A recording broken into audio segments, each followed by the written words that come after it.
Imagine for a second that I walked up to you right now Oh. and offered you a choice, a real tangible choice. In my left hand, I have a blue pill. You take it, this conversation ends, you wake up in your bed tomorrow, and you go back to believing whatever you want to believe about your job, your life, the ground under your feet. It's safe, it's, comfortable. In the right hand. The red pill. You take it, you stay in Wonderland, and I show you just how deep the rabbit hole actually goes. It is the classic proposition. But today, we aren't just quoting The Matrix because it's a cool movie. We're using it as a framing device for what is arguably the single biggest question a human being can ask. A question that philosophers and, well, stoners have been asking for thousands of years. Is any of this actually real? Exactly. We are kicking off a deep dive into the nature of reality itself. And I don't mean reality in the political sense or fake news. I mean the physical table I'm leaning my elbows on right now. Is it solid, the air I'm breathing? Is it actually gas? Or are we, right this very second, living inside a simulation, a hologram, or some incredibly complex construct of information? It sounds like pure science fiction. In fact, it sounds like something you'd talk about at 3 in the morning in a college dorm room. But the stack of sources we have today isn't from sci-fi writers. We are looking at a collection of physicists, neuroscientists, philosophers, and game designers, largely drawn from the Through the Wormhole series. And their collective research points to a possibility that is, well, it's a little bit terrifying. Terrifying is definitely one word for it. Mind-melting is another. Because if the premise of this deep dive is true, then our universe might not be real in the physical sense we assume it is. It might literally be code. And that is the mission today. We aren't just going to sit here and speculate wildly.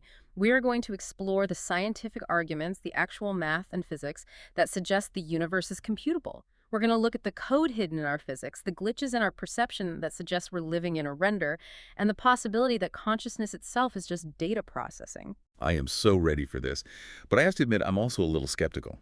I mean, I always loved the idea that we might be in a video game. It explains why I can never find my car keys, just a glitch in the system. But seriously, is this just fun thought experiments, or is there actual hard science here? That's the exact healthy skepticism we need to bring to this, because if we are in a simulation, that changes literally everything. It changes how you view your life, your daily choices, your morality. So let's start with a thought experiment that was proposed right at the beginning of our source material. I want you to pick up a rose. Imagine it in your hand. Okay, I've got a rose. What do you experience? Well, I smell the scent, that floral, slightly sweet smell. I see the crimson red of the petals. I feel the texture of the stem, maybe a sharp prick of a thorn on my index finger if I'm not careful. And it feels real, right? The pain of the thorn feels incredibly visceral. It demands your attention. Absolutely. I mean, pain is the ultimate reality check. It's why you pinch yourself to see if you're dreaming. But the core argument here is, how do you know those sensations aren't completely fabricated? We know that smell and sight and pain are just electrical signals being sent to your brain. What if the Big Bang wasn't a cosmic explosion of matter? What if it was simply the moment someone, somewhere, in a universe much bigger and more complex than ours, flipped a switch and turned on a computer? See, that is exactly where I get stuck. Because if I'm a computer program, I'm a really convincing one. I feel hunger, I feel love, I feel annoyed when traffic is backed up on the highway.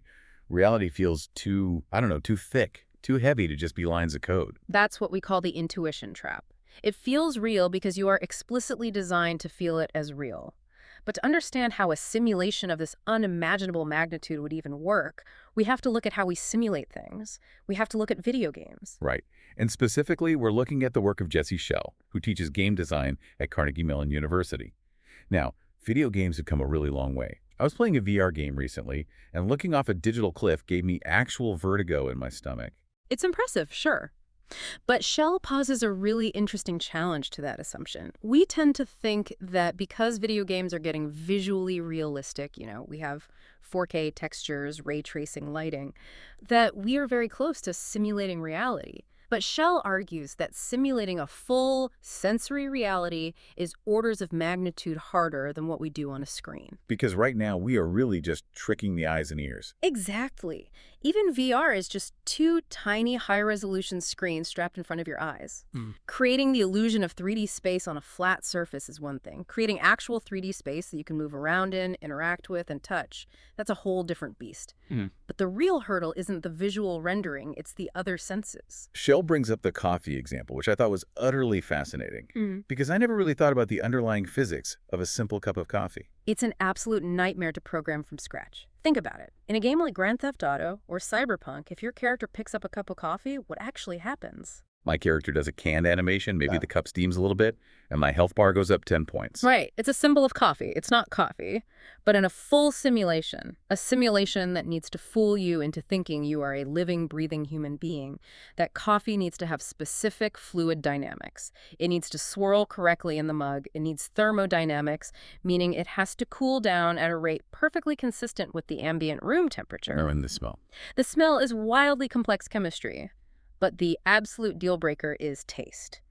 If you pick up that hot coffee in the simulation and you take a sip and it's lukewarm, or if it suddenly tastes like Fruit Loops, The illusion breaks instantly. I'd know something was deeply wrong with reality. you'd know you were in a fake reality immediately. So the programmer of our universe has to perfectly program taste, smell, touch, and the incredibly subtle variations of all of them simultaneously. Shell mentions the air itself. We think of the air in this room as empty space, but it's not empty at all. Right, it's full of gases, water molecules, dust, pollen. It has humidity that affects the moisture on your skin.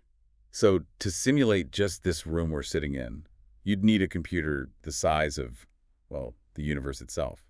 It seems mathematically impossible. It seems impossible if you try to render absolutely everything in the universe all at once. But Shell suggests that our hypothetical creators wouldn't do that. They would use the exact same shortcuts that human game designers use today to save processing power. It's the render-only-what-you-see technique. I actually love this idea because it makes me feel very important, but it's also deeply unsettling. Basically, the computer only bothers to create the high-resolution details of the room I'm currently standing in and directly looking at. Exactly. It's a technique called frustum culling in game design. If you are looking right at me, the computer renders me. It renders the table between us, but the wall directly behind you. It doesn't exist. It doesn't exist as visual data. It might just be a wireframe or a single line of code essentially saying, wall goes here.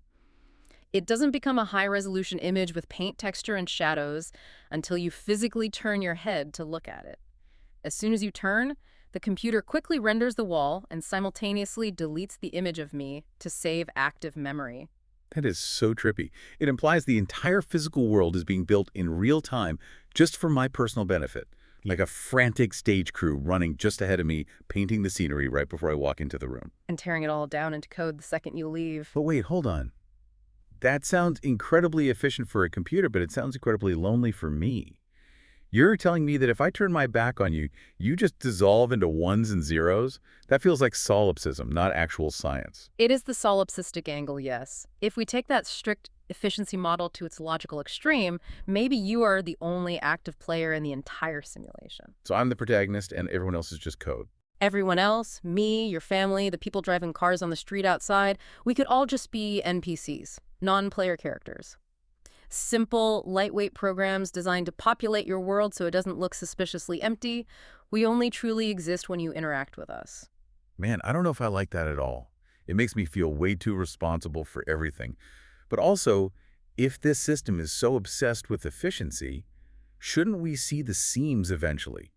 In video games, when the computer can't keep up with the action, we see glitches, we see screen tearing, we experience lag. Shell actually speculates on what a crash would look like in our reality. Now, obviously, we've never looked up at the sky and seen a giant blue screen of death or a massive pixelated tear in the clouds.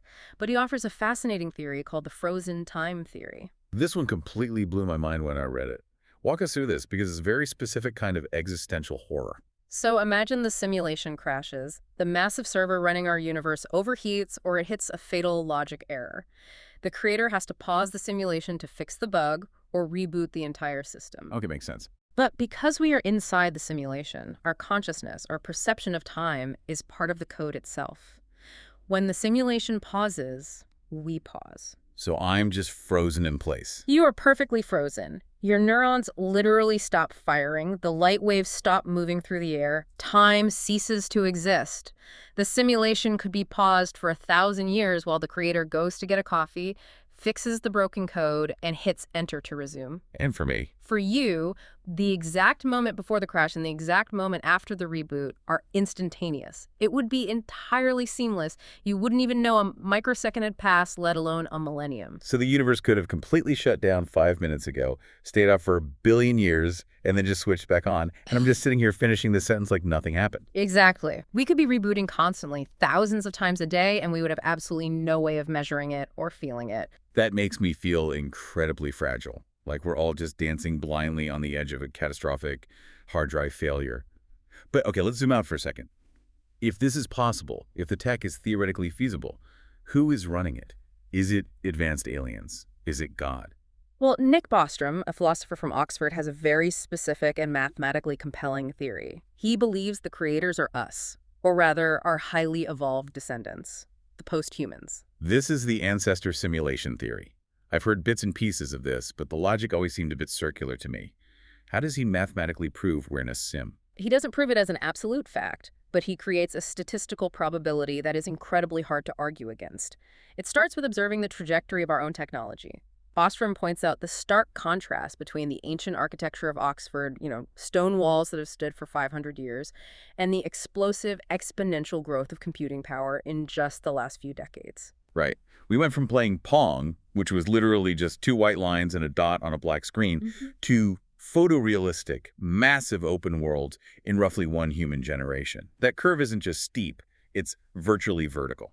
So just project that curve forward a few centuries, not even millions of years, just a few hundred years. If we don't wipe ourselves out with war or climate change, we will inevitably merge our biology with machines. We will become post-human, possessing computational power that is simply incomprehensible to our current brains. We're talking about a computer the size of a planet, essentially. Okay, so Future S has a planetary megacomputer. Why use it to simulate us? We're kind of boring. We sit in traffic, we do our taxes. Why not simulate a universe where everyone is a superhero or flying around in spaceships? History and basic curiosity. Bostrom argues that for these vast, advanced beings, simulating a universe with 7 billion distinct human minds would be completely trivial. It would require a fraction of their processing power. It would be as easy as snapping a finger. And they would do it to study their own ancestors, to see exactly how human history played out under different conditions. Oh, like a super advanced, fully immersive version of the game Civilization. Exactly like that. Or they'd use it to investigate alternate histories. What if the Library of Alexandria didn't burn down? What if the Cuban Missile Crisis actually went hot? You don't just guess, you run the simulation to find out for sure. Okay, I have to admit, I'd absolutely do that if I had the tech in my living room. And that's exactly the trap. If it is possible to simulate universes, and if civilizations eventually reach a technological point where they can do it, they absolutely won't just run one single simulation. They will likely run millions or billions of them simultaneously. Right, because you'd run endless variations to get good data. So, do the math with me here. There is only one base reality, the original physical universe where the posthumans actually live and built the computer. But there are millions, maybe billions, of simulated realities running right now on their servers. I see exactly where this is going, and it's terrifying. Statistically speaking, if there are a billion simulated worlds and only one real world, what are the mathematical odds that you, right now, are sitting in the one single original base reality? Almost zero. The odds are literally 1,000,000,000 to 1 that I am simulation. That is Bostrom's entire argument. Unless advanced civilizations consistently destroy themselves before reaching that level of tech, we are almost certainly living inside a computer program right now. That is a staggering thought. It's a logic trap you can't really escape once you hear it. But it's still highly philosophical, isn't it? It's a brilliant logic puzzle. Is there any hard evidence in the actual physical makeup of our universe? Like, can scientists look through a microscope and find the pixels? That brings us perfectly to the next layer of our deep dive. We need to look at how the universe is actually written. And for that, we turn to the work of Jürgen Schmidhuber from the Swiss AI Lab. He effectively takes us from the realm of philosophy straight into physics. Now, Schmidhuber has this very unique, almost counterintuitive take. He says the universe isn't actually complex at all. which sounds crazy to me because I look out the window at a dense rainforest or a bustling city, and it looks infinitely complex. It absolutely does look that way. But Schmidhuber argues that we are fundamentally mistaking visual complexity for code complexity. He thinks the entire universe is just an exercise in extreme efficient data compression. Explain that a bit more. Data compression, like when I shrink a zip file on my laptop. Exactly like a zip file. His absolute favorite example to illustrate this is the number pi. You know the number pi, right? Sure, 3.14159, and it just goes on forever without repeating. Right. If you literally wrote out the digits of the number pi, it would stretch across the entire universe. It's infinite. If you just look at the digits, it looks completely random and wildly complex. But you can generate that infinite random-looking complexity with one tiny simple line of mathematical code. Circumference divided by diameter. So a very short, simple rule creates an infinite amount of data. Precisely. And he applies this exact logic to nature. Look at storm clouds or jagged mountain ranges. To our eyes, they look random, chaotic, impossible to predict. But mathematically, they're fractals. You can generate a stunningly realistic-looking mountain range in a computer graphics program using a very simple, endlessly repeating geometric rule, just stacking virtual triangles and rotating them at specific angles. So the hypothetical creator didn't have to painstakingly hand sculpt every single rock on Mount Everest. They just wrote a short mountain code and let the program run its course. Yes. It's what game developers call procedural generation. And Schmidhuber takes this concept a massive step further and applies it to human behavior. He believes that what we experience as learning is actually just our brains figuring out how to efficiently compress data. This is the subprogram concept from the sources. And I relate to this one so much. Think about when you first learn how to drive a car. It's absolutely terrifying, right? It's total sensory overload. You're gripping the wheel, your foot is hovering over the brake, you're checking the rear view mirror, watching for pedestrians, reading the street signs. You are hyper-conscious of every single physical input and output. But once you fully learn it, once you've been driving for years. I don't think about the mechanics at all. I can drive all the way home from work, navigate traffic, park the car in my driveway, and suddenly realize I don't actually remember the trip. My mind was entirely elsewhere. Schmidhuber says that's because you've successfully compressed that complex series of actions into a tightly coded subprogram. You no longer consciously fire individual muscle groups to push the pedal. You just mentally execute the drive home command, and your body runs the script. He argues that the entire universe works exactly this way. It's not a chaotic, random mess. It's a highly structured system of very short, incredibly efficient programs running simple rules that ultimately create highly complex patterns. But if everything is just code, if every single thing is a program running a pre-written script, what about randomness? What about my free will? That's arguably the dark side of this specific theory. Schmidhuber argues that in a fully coded universe, true randomness simply doesn't exist. It is only pseudo-random. Like the digits of pi. They look random to me, but they are completely determined by the underlying rule. Yes. If the universe is fundamentally computable by a short program, then the entire future is already mathematically determined by the initial conditions. Free will might be a total illusion. Every choice we think we are making is really just the result of the code executing its next logical line. I'm going to consciously choose to ignore that part because I really like feeling like I'm in control of my life. But we have to move on and talk about Jim Gates, because if Schmidhuber is the brilliant theorist saying, hey, it looks like code, Jim Gates is the guy who steps up and claims he actually found the literal code. This is definitely where the rubber meets the road for this theory. Jim Gates is a theoretical physicist, a serious heavy hitter in the world of string theory. He deeply studies the fundamental particles of the universe, quarks, leptons, strings, the absolute smallest building blocks of reality. And to make the intensely complex math of these particles easier to work with, he essentially translated the equations into complex geometric shapes called adinkras. These are like multidimensional 3D shapes, right? Like complex dodecahedrons and stuff that visually represent the math of how reality operates. Yeah. Correct. They map out the mathematical relationships. And when he deeply analyzed the structure of these adinkras, when he looked closely at the specific edges and vertices of these shapes that literally describe the foundation of our reality, he found something that absolutely should not be there. He found a very specific sequence of ones and zeros. Literal, actual binary code. Literal binary code embedded in the equations. But not just any random string of binary. He specifically found what computer scientists call doubly even, self-dual, linear, binary error-correcting codes. Okay, you are definitely going to have to translate that for me. I know what Okay. binary is, ones and zeros, but the rest of that just sounded like Star Trek technobabble. What on earth is an error-correcting code? Think of it this way. Imagine you are trying to talk to someone on a cheap walkie-talkie, but you're in an area with a ton of static interference. Like a lot of crackling and hissing over the channel. Right. If you just say the word hello, the static might eat half the audio, and the person on the other end hears absolutely nothing useful. But computer engineers figured out a brilliant mathematical way around this problem for digital data.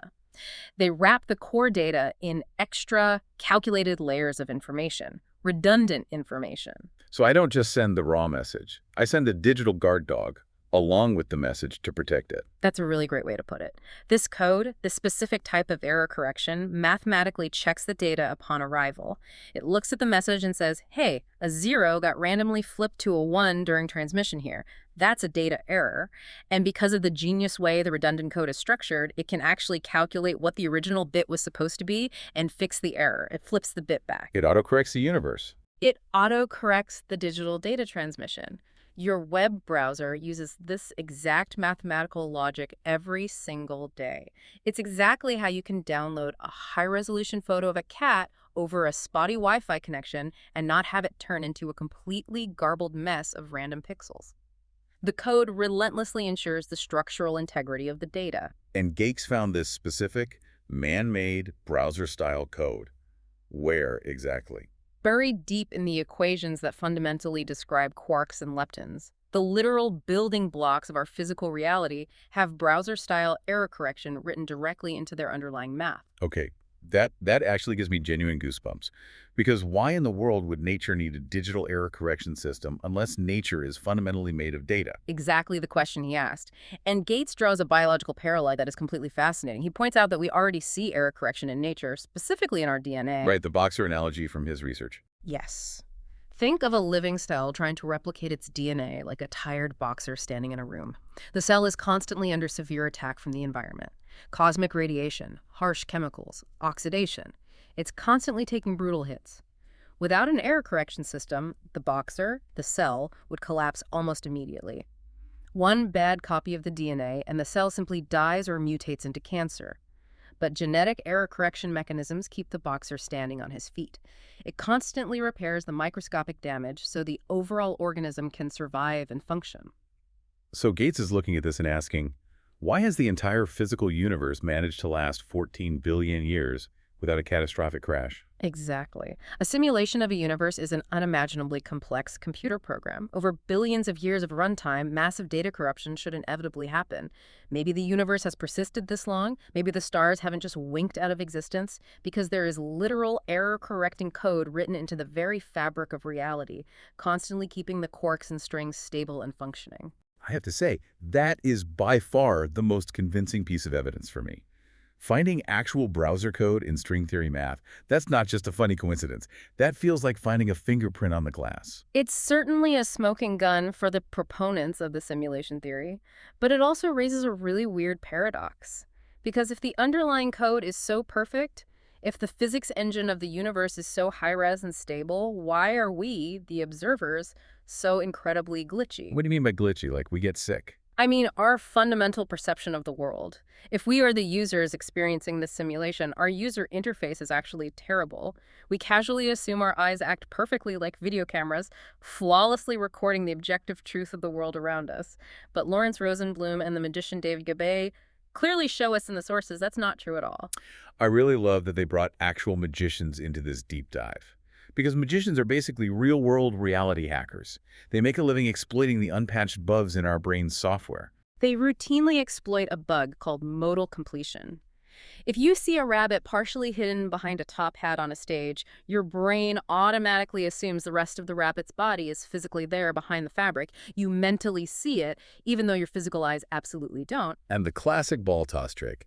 The magician pretends to throw a red ball straight up into the air. He doesn't actually let go of the ball, but his eyes and his head sharply look up.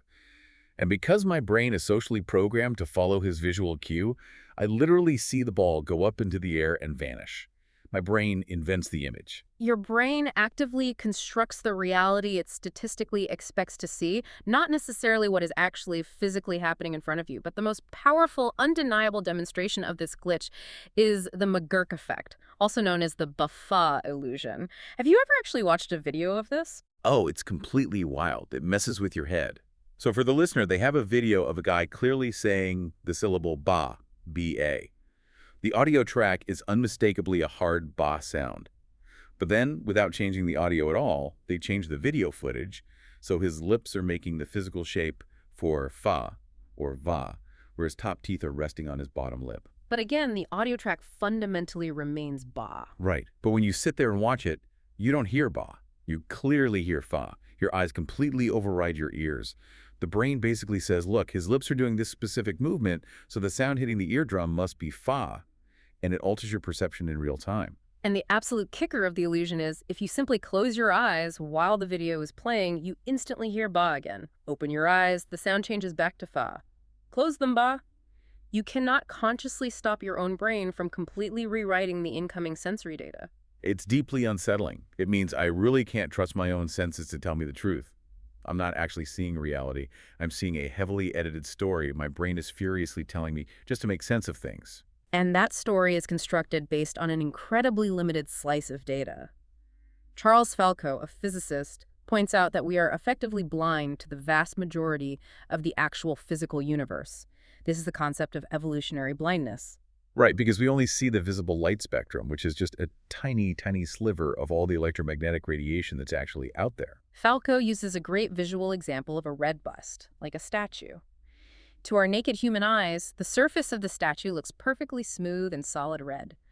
But if you look at that exact same spot under a powerful electron microscope, it looks like a jagged, chaotic mountain range. If you shine a UV light on it, it might intensely glow with hidden patterns. Which of those versions is the real physical object? They're all technically real, but we only get the basic, user-friendly interface version.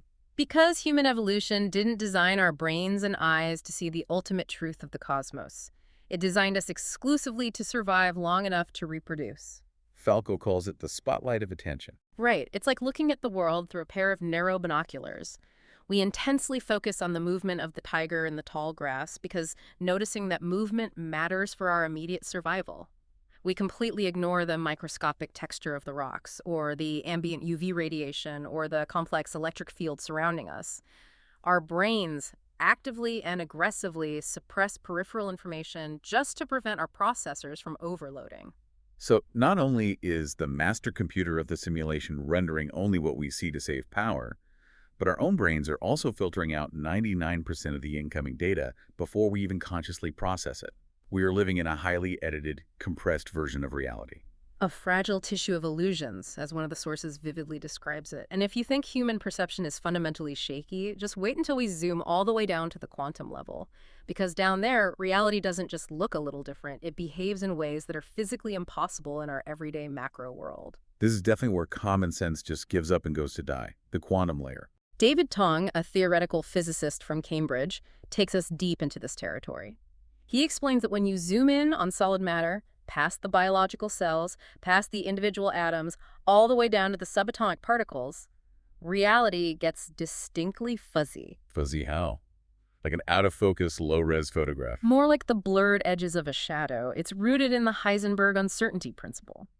In our normal everyday world, if I throw a baseball across the room, I can scientifically measure exactly where it is in the air and exactly how fast it's traveling at the same time. Right, just basic Newtonian physics. But with a quantum particle like an electron, you literally can't. The rules change entirely. You can know its exact position or you can know its exact momentum, but you cannot mathematically know both at the same time. The more precisely you measure one property, the less you can possibly know about the other.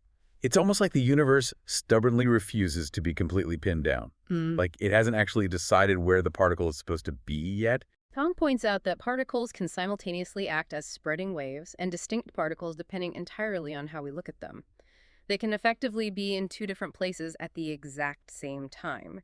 It strongly suggests that at the most fundamental foundational layer, the rendering of the universe is not precise or solid, It's strictly probabilistic. It's essentially saving bandwidth by not defining the hard details of a particle until it actually interacts with something or is observed.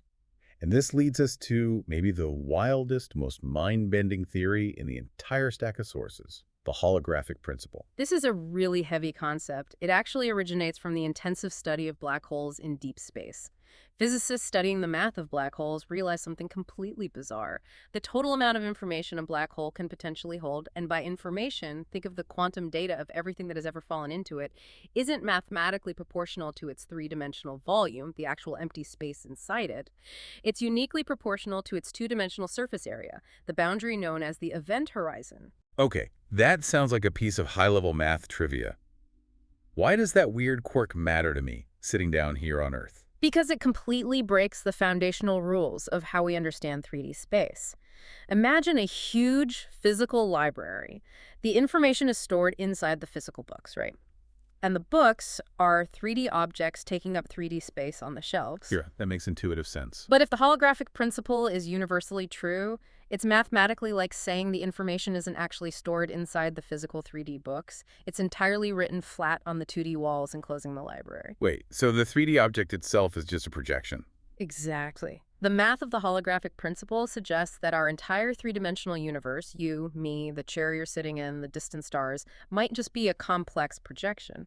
The real fundamental data of the universe might be securely stored on a massive two-dimensional surface at the farthest edge of the cosmos, and our vibrant 3D reality is merely a holographic projection popping off of that flat surface. It is literally Plato's cave. It is exactly Plato's cave, just updated with quantum mathematics. Plato philosophized that humans are prisoners chained in a cave, watching 2D shadows dance on a wall, foolishly thinking those shadows are the true complex reality. The holographic principle says he might have been literally right. Our 3D physical world is just the shadow. The 2D boundary surface is the actual real thing. Hearing that makes me feel incredibly thin, like I'm just a fragile, iridescent film floating on the surface of a soap bubble.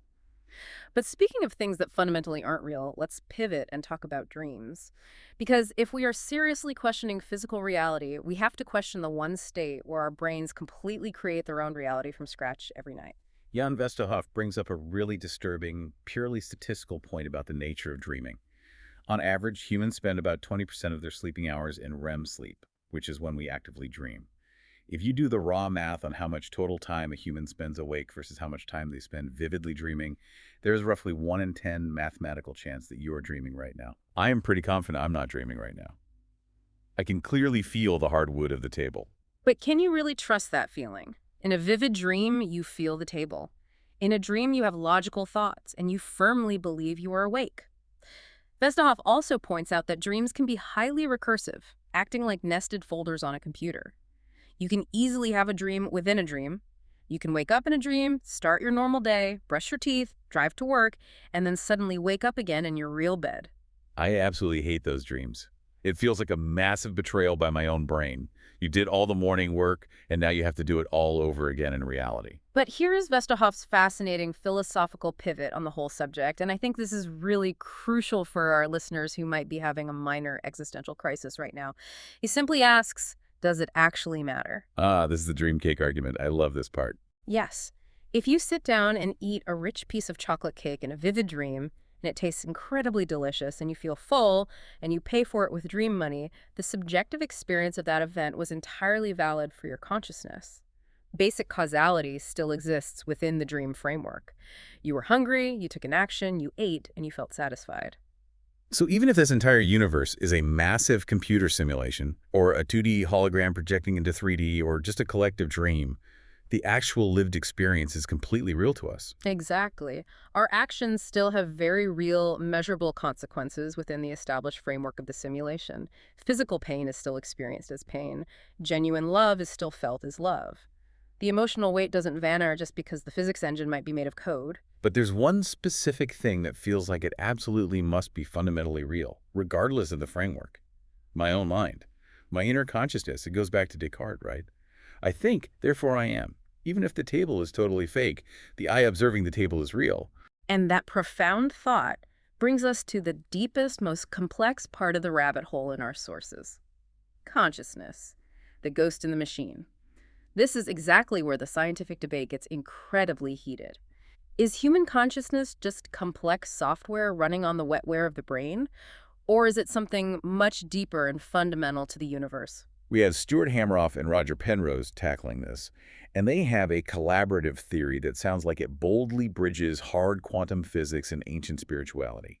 They basically hypothesize that the human soul is made of quantum information. It's called the OR theory, orchestrated objective reduction. Hameroff is actually a medical anesthesiologist by trade. He spent his entire career putting people to sleep for surgery, and he became obsessed with wondering where exactly the consciousness goes when he puts a patient under. It's a totally bizarre medical reality, right? You turn a dial on a machine, administer a specific gas, and the person's awareness is just gone. The physical brain is clearly still there. The neurons are still actively firing to keep the heart beating, but the actual self has entirely left the building. So he started looking deeper inside the structure of neurons, and he focused on these tiny structural components called microtubules. Microtubules.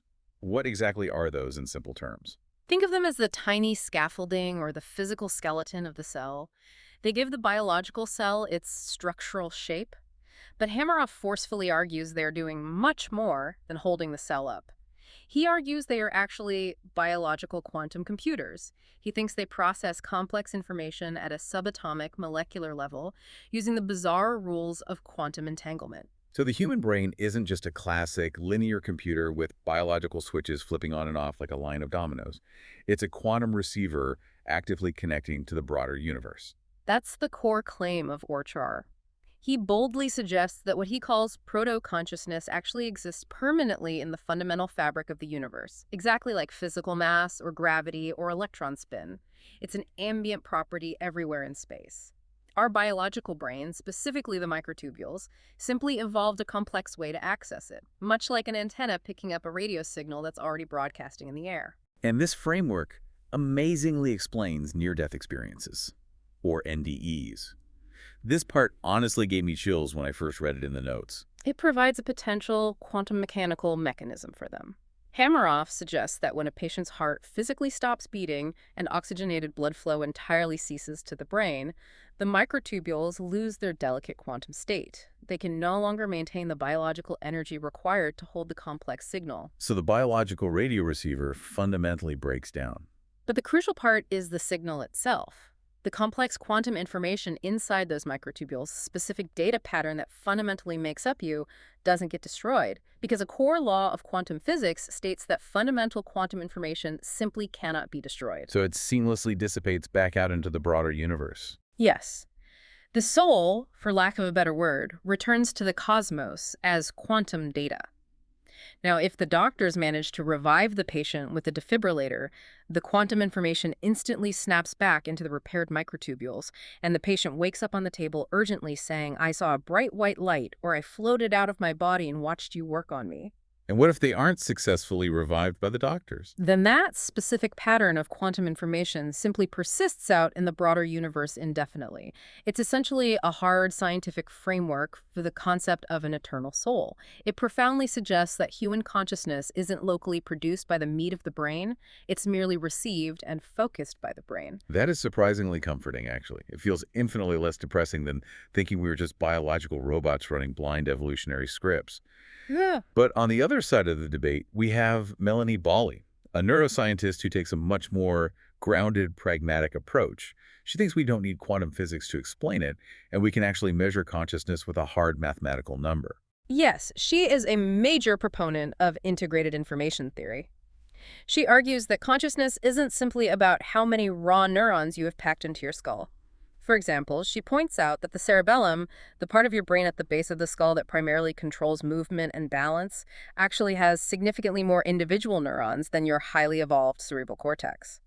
But medically, you can completely remove someone's cerebellum, and while they can't physically walk very well, they are still entirely conscious and aware. But if you severely damage the cortex, the lights go out completely. So if it's not the raw number of neurons, what's the fundamental difference between those two distinct areas of the brain? It's the network connection. In the complex cortex, the neurons are hyperconnected to each other. She uses a really brilliant light bulb analogy to explain it. Imagine a massive pile of 1 billion loose light bulbs sitting on a factory floor. If they aren't wired together, turning one single bulb on does absolutely nothing to the other billion bulbs.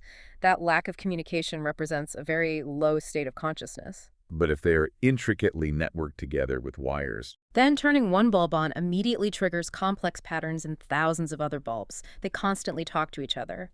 The flow of information is highly integrated across the entire network. She calls the specific mathematical measurement of this integration level phi. so a complex human brain has a very high phi number. A simple earthworm has a very low phi number. Exactly. And a modern supercomputer. Right now, despite being fast, its actual architecture results in a very low phi. But the future implication of her theory is massive. It implies that consciousness is entirely a predictable result of network structure, not biological magic. If we eventually engineer a computer architecture with enough dense integration, with a mathematically high enough phi, it would, by strict scientific definition, be genuinely conscious. We could literally build a cold machine that functionally has a soul. Or at the very least, a complex machine that truly feels internal experiences.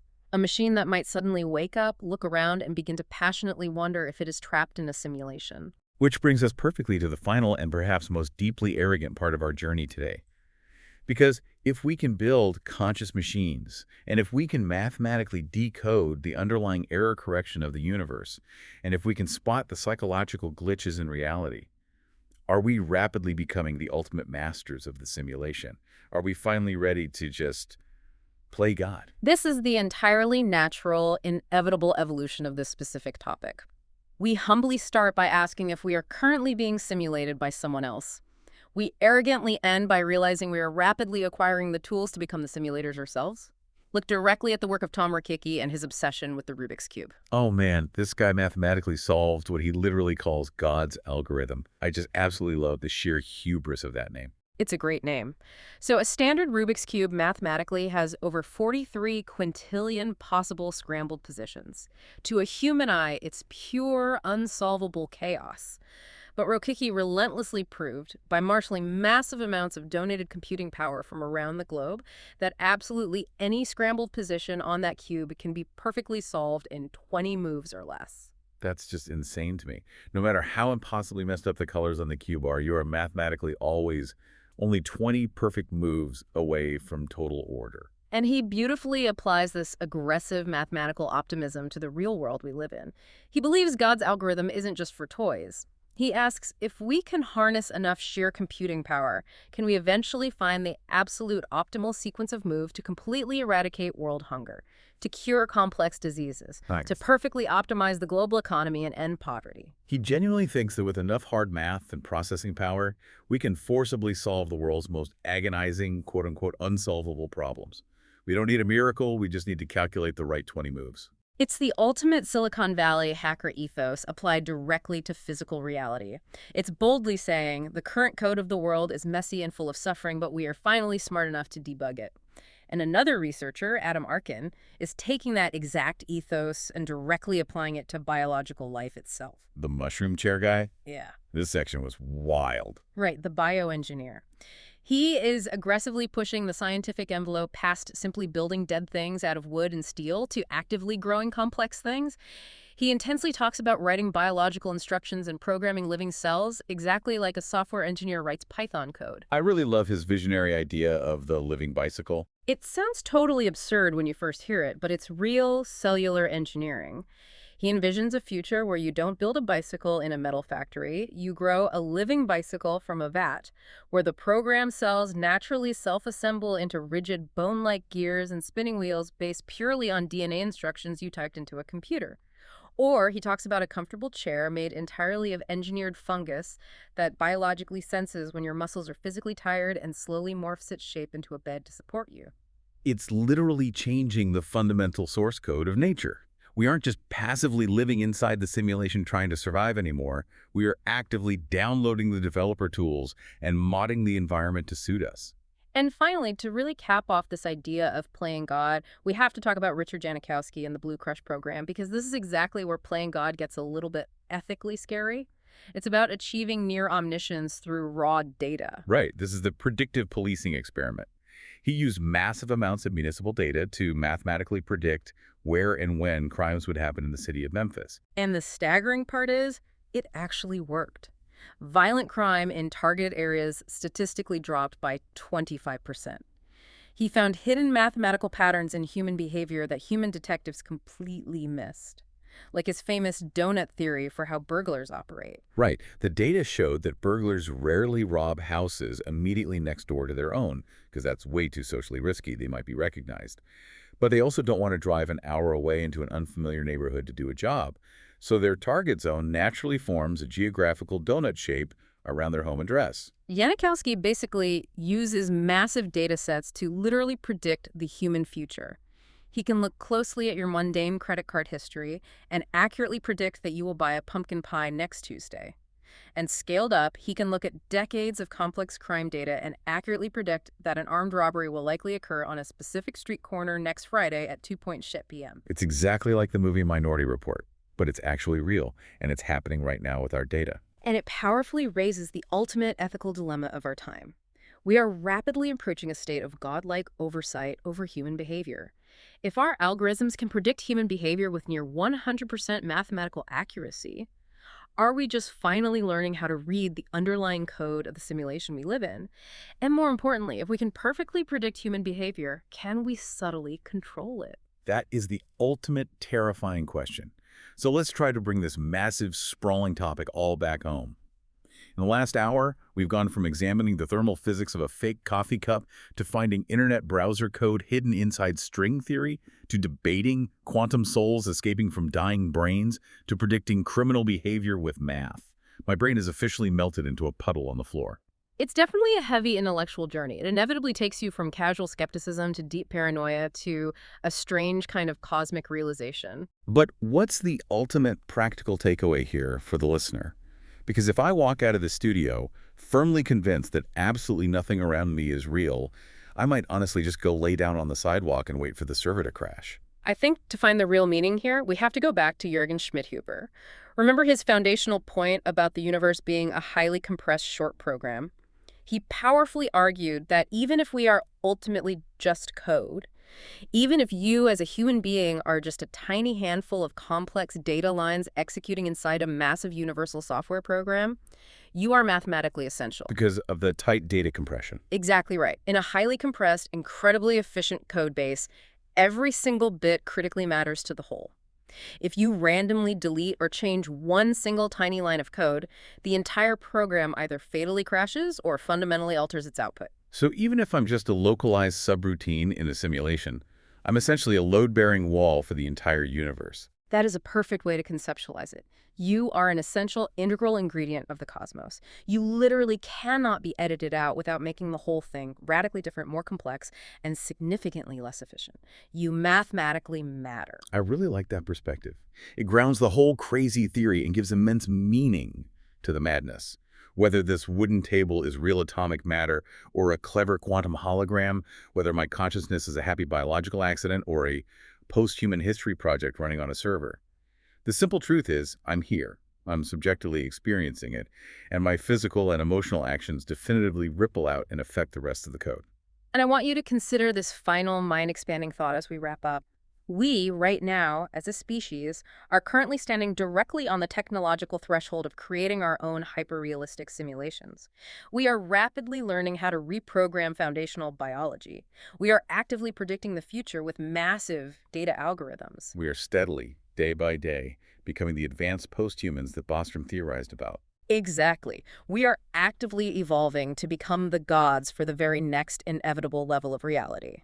We are currently building the servers that will inevitably create the exact next simulation down the recursive line. Which naturally makes me wonder, if we are truly just the arrogant creators in training, and we're finally learning how to look directly at the underlying code of our own world. Here is the deeply provocative question I want to leave you, the listener, with today. If you could somehow gain admin access to the universal terminal, if you could fundamentally restart the simulation we are currently living in right now, what single line of code would you choose to change? Would you try to mathematically fix all the painful glitches in human society? Or would you slowly realize that those very glitches, that chaos and pain, are the exact things that make the human experience genuinely meaningful and interesting. It's definitely something heavy to sleep on tonight, or, given our conversation, something to dream on. Thank you guys for diving so deep with us today into the nature of reality. And seriously, don't forget to check if your morning coffee suddenly tastes like cereal tomorrow. We'll see you in the next render.